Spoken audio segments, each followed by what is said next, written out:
All right, so I guess today for recitation we'll talk about first half of chapter 14. So I did get a question I noticed on the Piazza discussion board to talk about one of the WebAssign problems, so we can start off with that. So this is number 11 on homework 4.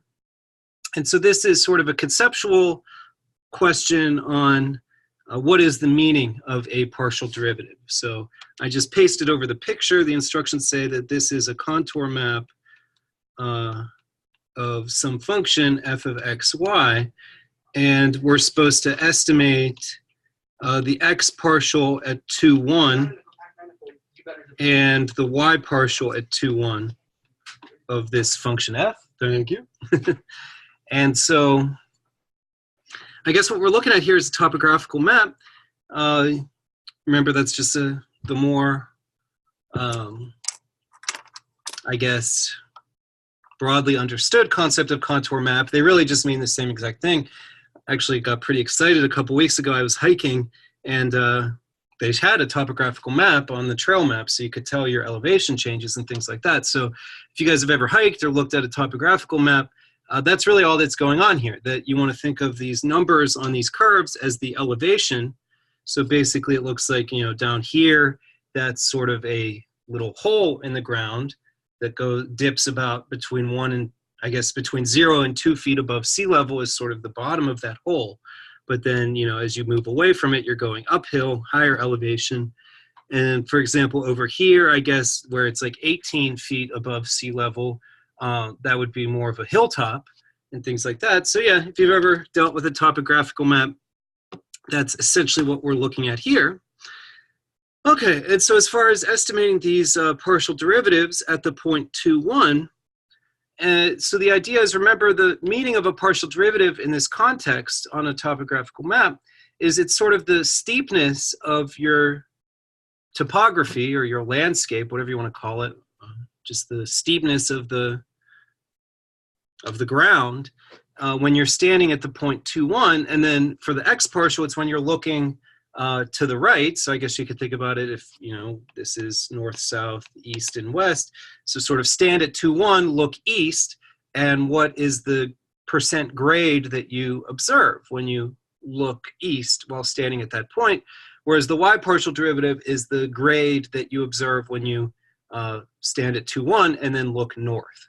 And so as far as getting approximate formulas for these, what we could do is think back to the limit definition of these. So I know once you started taking partial derivatives, you probably don't think much about the limit definition, but the limit definition is good to know because it really explains what these things are doing. Like, it's easy enough to just memorize the formulas and do all the mechanics of that, but as far as really understanding what a partial derivative means, that's something that you see more from the limit definition. So for example, remember that the x partial at AB is defined as the limit as h goes to 0. And maybe I'll zoom out here so I have some more room. Move this over. Of f of a plus h comma b minus f of ab all over h. So the whole idea is that you hold y equal to b, and you do this difference quotient and you adjust the x values. So we're going to adjust x by some small value h, do that subtraction, divide by how much we changed x by. So I guess for small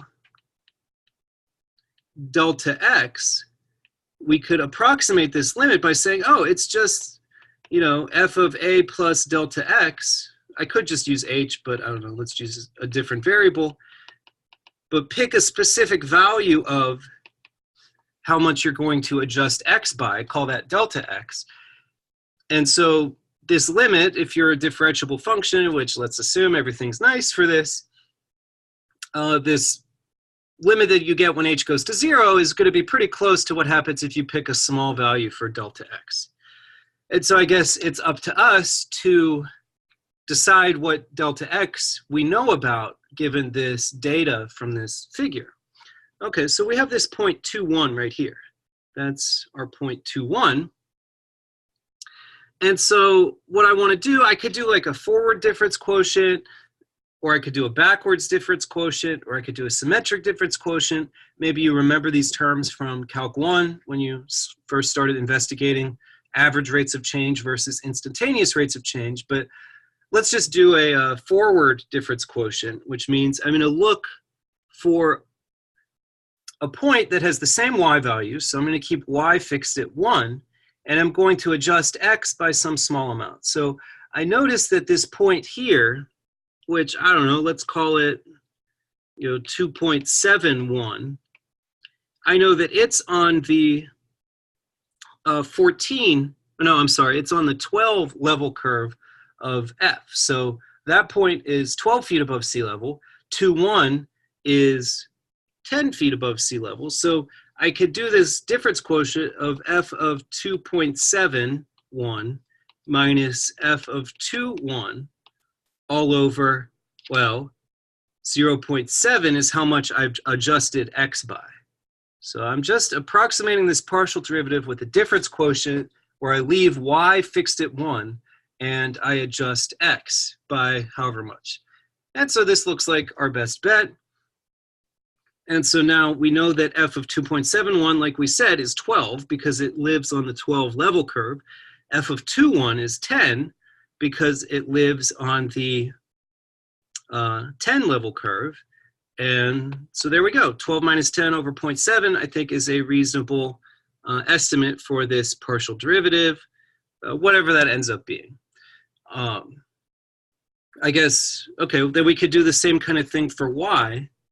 Maybe this is, I don't know, the 0.9, let's call it. So fy, I keep x fixed at 2. So I'm going to let y go from 1 to 1.9. So I'm doing a difference quotient between points that are a vertical displacement from each other. And so I think a reasonable estimate for the y partial derivative would be f of 2 comma 1.9 minus f of 2.1 all over 0.9. And so whatever that's going to be, well, I picked 1.9 because that's clearly on the 8 level curve. Like we said before, 2.1 is on the 10 level curve. And then we divide by 0.9, and that's that. And then, so just qualitatively, it's neat to just notice that, of course, this x partial derivative is positive, the y partial derivative is negative, which makes sense if you think about this as a topographical map, right? If you're standing at 2.1 and you're looking east, you're looking towards points at higher elevation, right? As you walk east from that point, you're going from 10 feet above sea level to 12 to 14, and so on and so forth. So it makes sense that the x partial is positive. And then if you look north at that point, well, you're looking downhill, right? You're standing 10 feet above sea level, but if you walk to the north, you're going downhill to 8 feet above sea level, that's 6 feet, and so on and so forth. So I really like this problem. It really emphasizes what the idea of a partial derivative is more concretely than just playing around with the formulas. Everyone can mess around with the Calc 1 derivative formulas to get partial derivatives, but this really should explain what it is we're trying to do when we take a partial derivative. So I'm glad somebody asked about that. And then as far as what else we could talk about today, in the past with this course, I've noticed people have a little hard time with matching these pictures. So with this, obviously, we're not going to make you draw a picture since we can't, but we might have you match up some equations to pictures and things like that. So I guess we can think about which one's which. So I have the equations down here, and I have these pictures here. So remember the graph of a function of two variables. So the graph of xy, f of xy, is the surface z equals f of xy in R3. So we take our x and y values, plug them into this formula f, and then we consider the surface z equals f of xy. And so for something like this, all these matching pictures that we have you do throughout the semester, your best bet is to try process of elimination. Just identify certain characteristics the equations should have, and then go from there. I just realized my video's not on. Sorry about that. Okay. There we go. Any luck? I think. Let me just make sure. I think it's... Okay, there we go. Now it's working. All right, so let's take a look at that. I guess you don't really need to see my face, but I don't know. I feel like it makes it a little bit more personal or personable, whatever, to hear me rambling about this stuff. But anyway, this first equation, f of xy is 1 over 1 plus x squared plus y squared. I look at this denominator. Remember, x squared plus y squared is always greater than or equal to 0. So the denominator is always at least 1. And the only time it's exactly equal to 1 is when both x and y are 0. So this function f of xy is 1 at 0, 0, and it's less than 1 otherwise. And so basically that looks to me like picture 3, right? All the others seem to be equal to 1 at a whole lot more points than just the origin. So like this point here presumably would be 0, 0, 1. And then for all x and y not equal to 0, 0, you get strictly less than 1. And even more so, you could think, okay, as either x or y goes to infinity, that denominator goes to infinity, and so therefore f approaches 0. So that's why you have this sort of flattening, sort of asymptotic behavior towards the xy plane for that picture. So that looks pretty good to me. Okay, and then we can use similar kind of reasoning for picture, or for equation B. That let's think about when this denominator is equal to 1 and when it's less than 1. So the denominator is equal to 1 when either x or y is 0, right? Because x squared times y squared will be 0 when either one is 0. And then if both are non-zero, then the denominator is bigger than 1, and therefore the function f is less than 1. Sorry, not less than 0. And so, okay, what looks to be the case there? So I think it's going to end up being this one here. So if you think when x or y is 0, that's points along either the x or the y axis. So let me just use, I don't know, this orange color here to identify that characteristic. I guess this picture 2 shares that a little bit. But I think that's going to be more characteristic of one of these other equations, and I'll explain why later. Essentially, the fact that it sort of turns around, it looks like, as you move away from the origin, that's not something that 1 plus x squared y squared is going to do. If either x or y increases, the denominator increases, which means your function approaches, well, I guess the denominator gets bigger, which means your function f approaches 0. So the little turny piece on here is not consistent with that behavior there. Instead, we'll see which equation it fits better. So, okay. Let me just back out real quick. Sometimes it gets a little goofy. There we go. Okay, so anyway, I think then we are pretty convinced that equation B is picture 1. Okay, and so part C, f is natural log of x squared plus y squared. What's that going to look like? So I know that as xy goes to 0, 0, natural log of x squared plus y squared is going to approach minus infinity, right? Because if both x and y go to 0, the inside goes to 0. And remember, natural log has that vertical asymptote at 0. So if I look at y equals natural log x, then remember that's our graph for that. And so essentially what that means is that as we approach the origin, my z coordinate should approach negative infinity, which, okay, is not happening there, is not happening there, is not happening there, but what do you know? It is happening here. So because of that, I think we're pretty convinced then that equation C is picture 4. Okay. Next one, f of xy is cosine of the square root of x squared plus y squared. So we can think about what the behavior of cosine is to help us identify some characteristics of this graph. So for example, if both x and y are 0, then we're doing cosine of 0, which is equal to 1. So this equation is equal to 1 when both x and y are 0.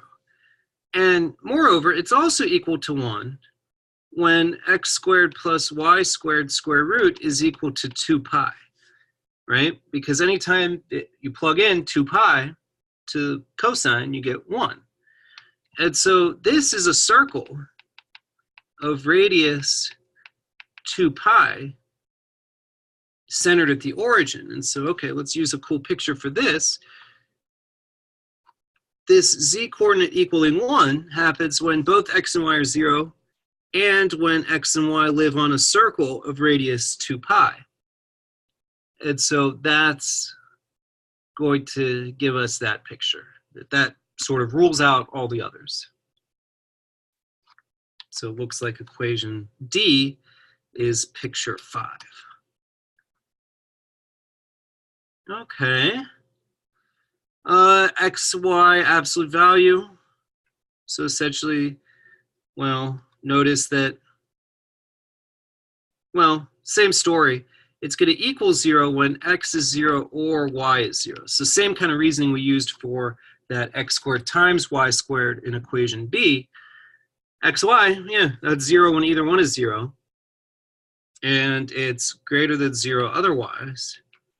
And so that looks to me pretty indicative of picture 6, right? Z is going to be 0 when either x or y is 0. And so get something like that. And then finally, it looks like by process of elimination, equation F is going to have to be picture 2. So let's convince ourselves of that.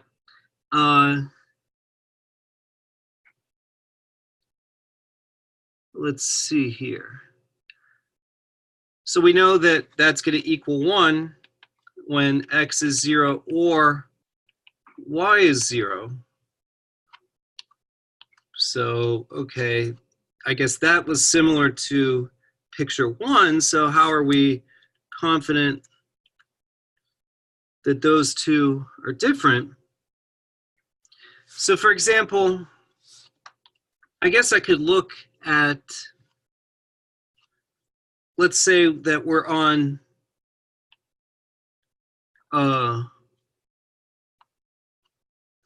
let's consider what happens on the diagonal line y equals x.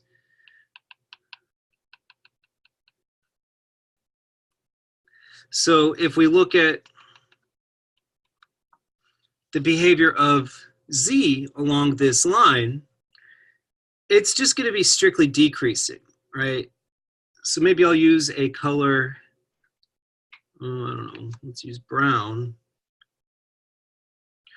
that along the line y equals x, I'm going to get something like this. And I guess actually there's probably is an inflection point here Oh, actually, I'm not sure. Well, it's an even function, so its derivative at 0 has to be odd.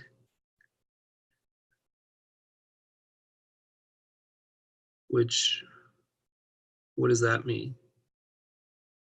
Oh, because it's differentiable, yeah, it has to have an inflection point. Don't worry about this. I'm just sort of talking out loud. So anyway, what we're observing there is this situation here, that as you go further away from the origin on the line y equals x, you're going like this. Whereas if you do that same sort of thing for this equation, if you do, f of xx is cosine of x squared, then cosine of x squared goes below the origin and sort of repeats itself. So this little feature here that we're seeing is this little turning around feature on that. So anyway, that one's a little tricky. I'd say 1 and 2 are the trickiest to distinguish between. But like I said, for something like this with matching, try to identify features like this and use process of elimination. Okay, and so then the last thing I had in mind for today was a few limit questions. Give you some tips with that. So these limit questions are pretty different from what we do the rest of the class. So I guess it's good to make sure we practice them. Okay, and so before we get going into these, maybe I'll leave it here. I'll leave it here like this so you can start looking at them. But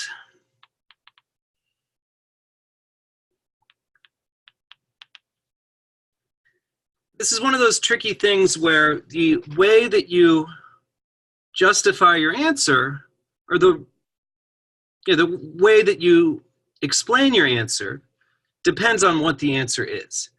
And so there's a very different strategy for questions where it turns out that the limit doesn't exist versus when it does exist. So, and this is kind of silly. I like to think about the limits as sort of saying, remember, so, okay, maybe I'll write it down. Limit as xy goes to ab, f of xy exists. When I say that, what I mean by that is that means no matter how xy approaches ab, f approaches the same number.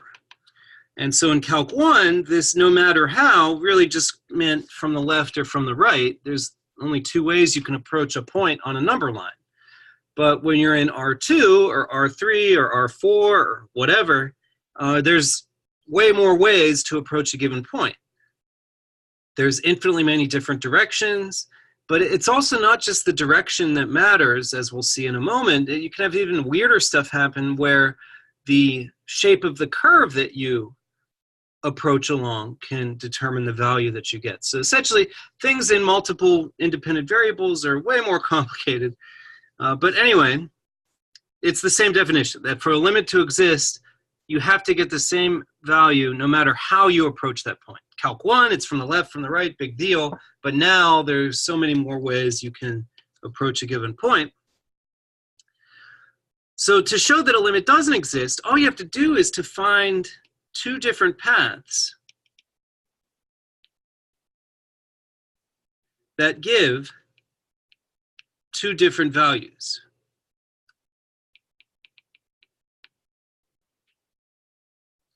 Essentially, well, the way I like to think about this is when you're saying that a limit exists, you're saying that all these paths give the same thing. So you're saying something like, everybody in this class, all 145 of us, are all born on the same day.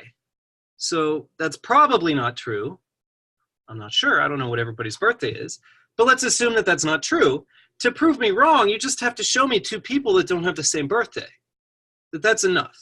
That if I say that, you know, everybody in the class has the same birthday, to prove me wrong, all you have to do is find two people with different birthdays. So that's how we're going to show that a limit doesn't exist, by producing two values on two different paths.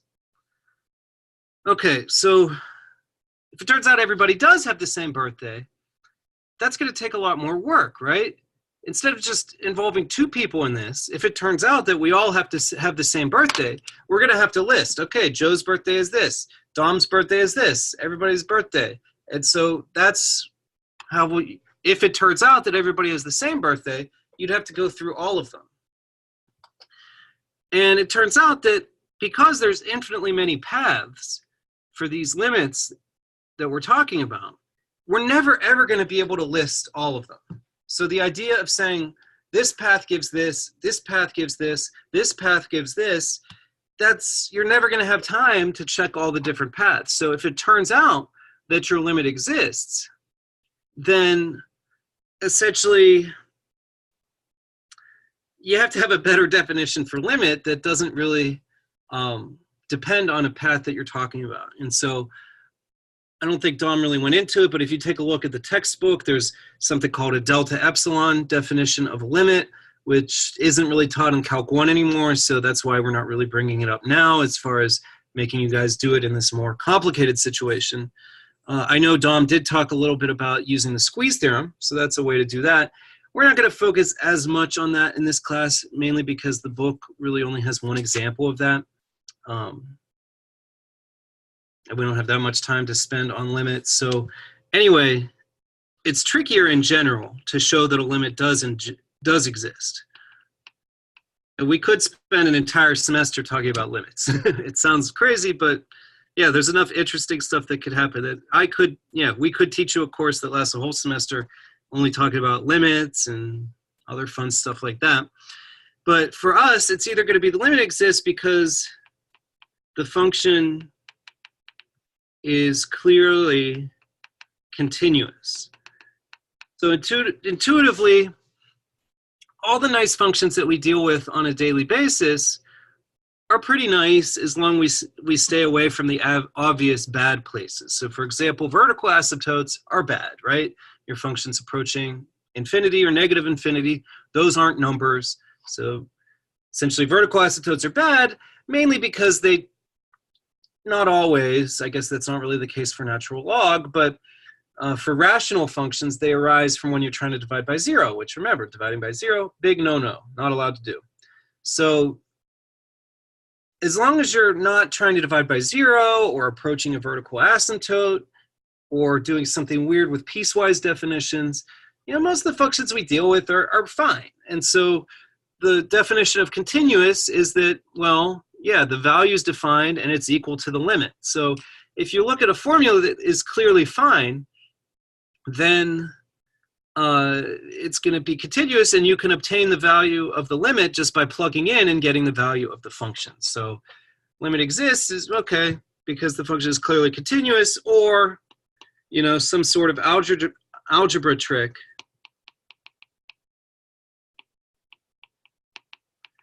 shows you the limit exists.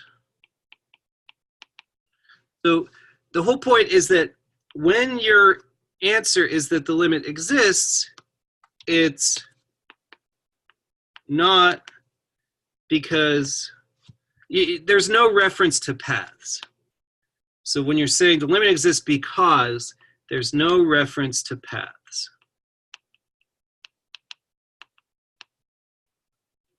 So I guess this isn't quite as big of a deal, since we don't really have free response quizzes or exams in this class, as far as your actual justification. But as far as learning this, I really should emphasize that, yeah, the limit exists. When that's the case, it's not because of any certain sort of thing happening on paths. And so anyway, let's take a look at these four examples and see what the case is here. So I think the first thing you want to do is, you know, make sure something bad might be happening. So make sure, something fishy could be happening. So what do I mean by that? Let's number these questions. So it turns out question 2 is sort of this situation where, well, maybe I won't call these 1, 2, 3, 4. I don't want to confuse them with the steps. Let's call them A, B, C, D. So make sure something fishy could be happening. So let's look at question A. Or no, sorry, I want to look at question B. So limit as xy goes to 0, 0 of 3x squared plus x squared plus 4 over x squared plus 2y squared plus 3. So I look at that and I say to myself, you know what? If both x and y are 0, I'm not playing with fire. I'm not trying to divide by 0. Nothing fishy could happen. So for question B, at 0, 0, the formula makes sense. And so when it makes sense, that's sort of telling you that, yeah, your function's continuous. You're not trying to divide by 0, not dividing by 0. So the limit is the value, since the function is continuous at 0, 0. It turns out it's continuous everywhere, right? Because x squared plus 2y squared plus 3 is always greater than or equal to 3. So there's no way this could go wrong for anything. So 0, 0, 5, 7, whatever, any point I approach, the limit is going to be whatever I get just by plugging it in. So the limit is f of 0, 0, which is just 4/3, and I'm done. So question B is sort of a situation where, yeah, the function is clearly continuous at 0, 0 because I'm not doing anything fishy. Nothing could explode in my face because I'm not trying to divide by 0. Okay. So that's the first step. Make sure something fishy could be happening. Okay. Let's look at then question A to see the difference. So try plugging in. For question A, notice if both x and y are 0, I am going to get 0 over 0.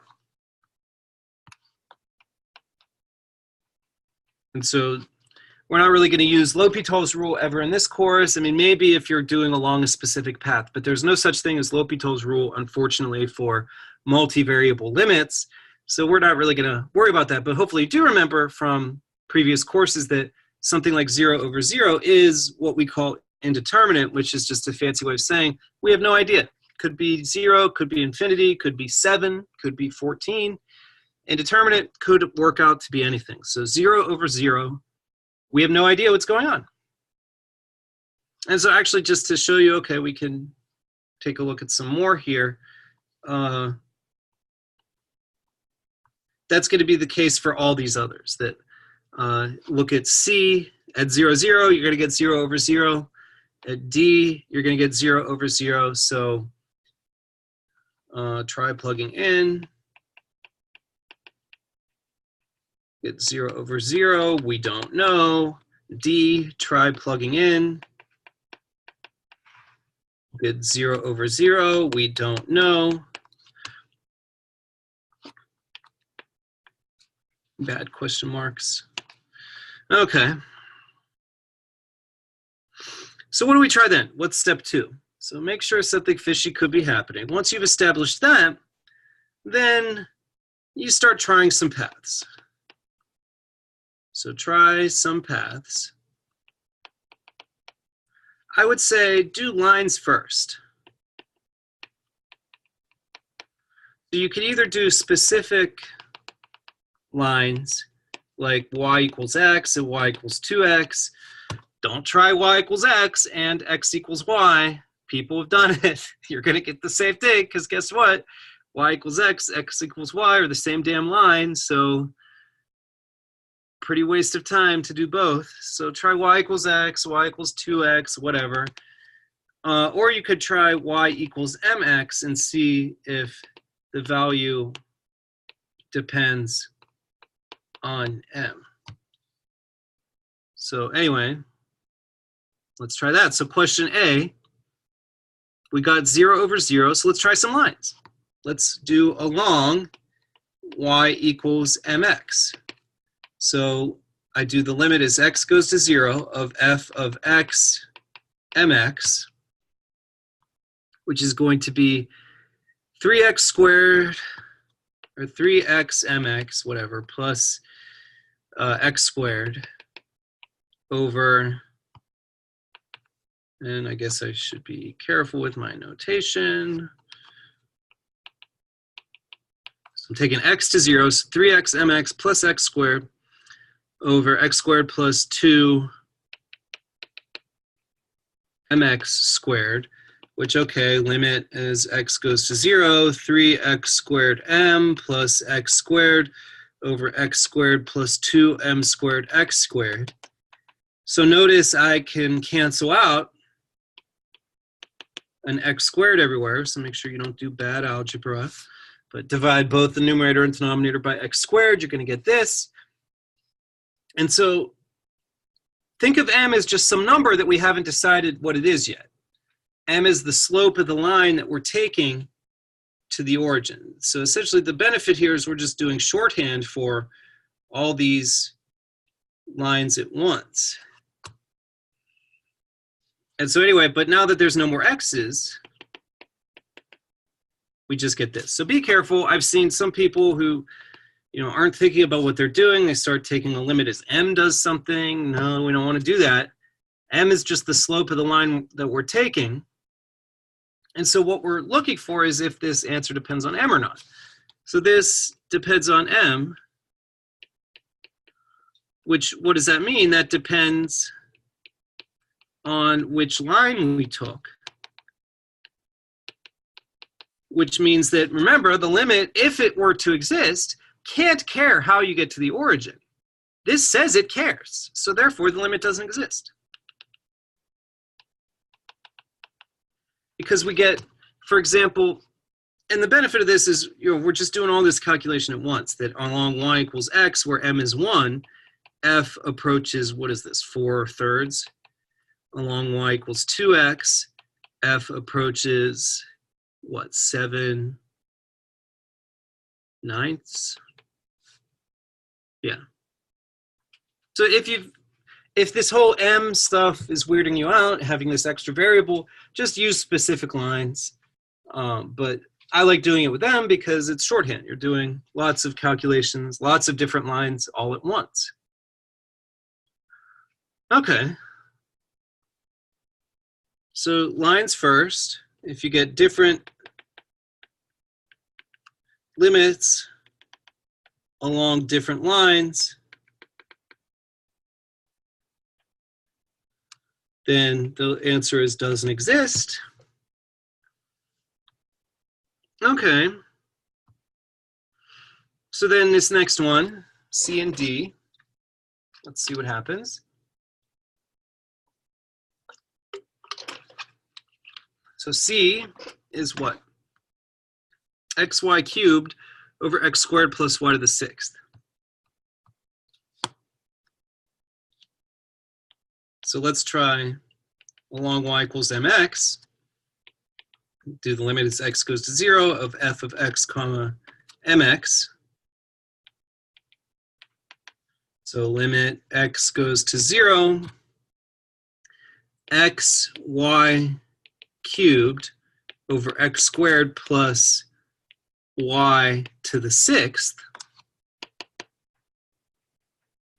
So be careful, I can cancel out an x squared from every term in each of the numerator and denominator. So if I lose an x squared everywhere, I get the limit as x goes to 0 of m cubed x to the x squared over 1 plus m to the 6th x to the 4th. And it looks like this actually goes to 0.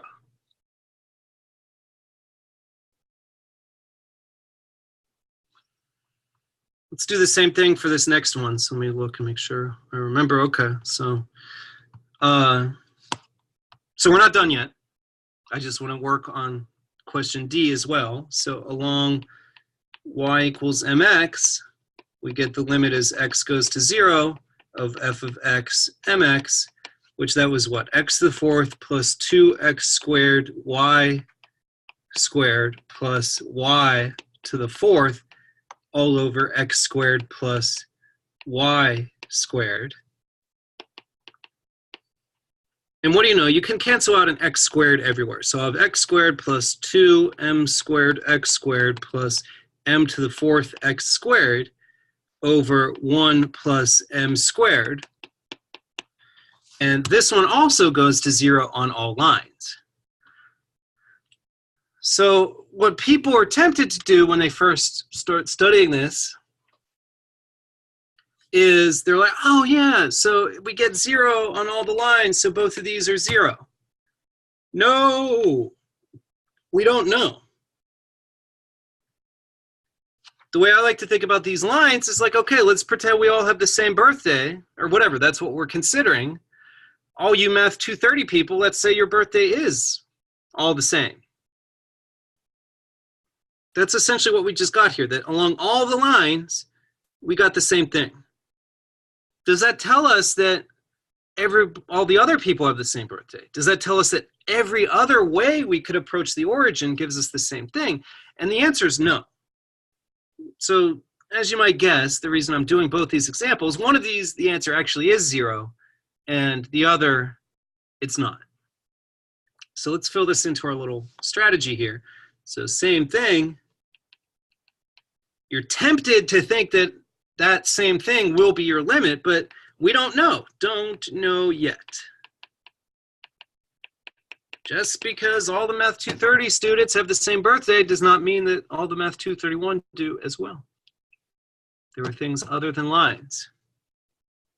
So if you find yourself at this stage and you still don't know what's going on, then you're going to try something, other than a line to get a different value, in which case you would conclude that it doesn't exist. Or look, I guess in the real world, you'd be thinking more about the actual definition of a limit or doing some kind of squeeze theorem. But as far as what we're going to focus on, you guys being able to distinguish between, you're going to look for an algebra trick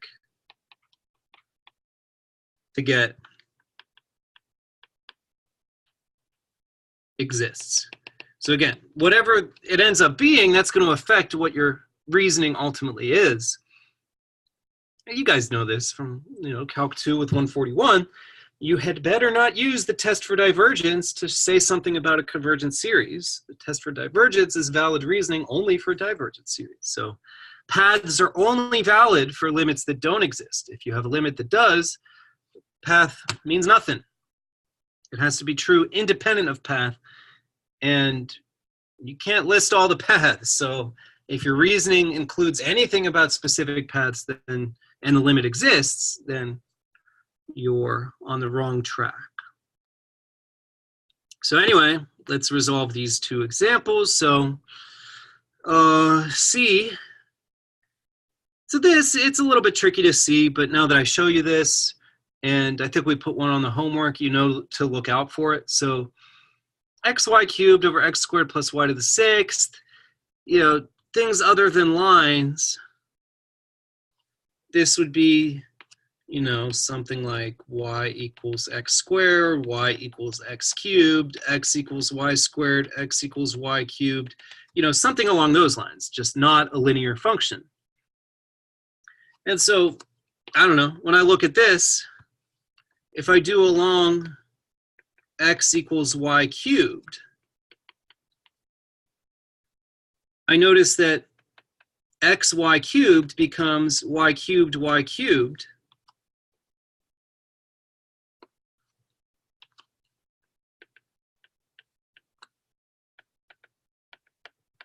over x squared plus y to the sixth. And so essentially along x equals y cubed, the numerator and denominator behave the same, so I get a non-zero finite limit. That if you simplify this out, it's y to the sixth over 2y to the sixth, so the limit is a half.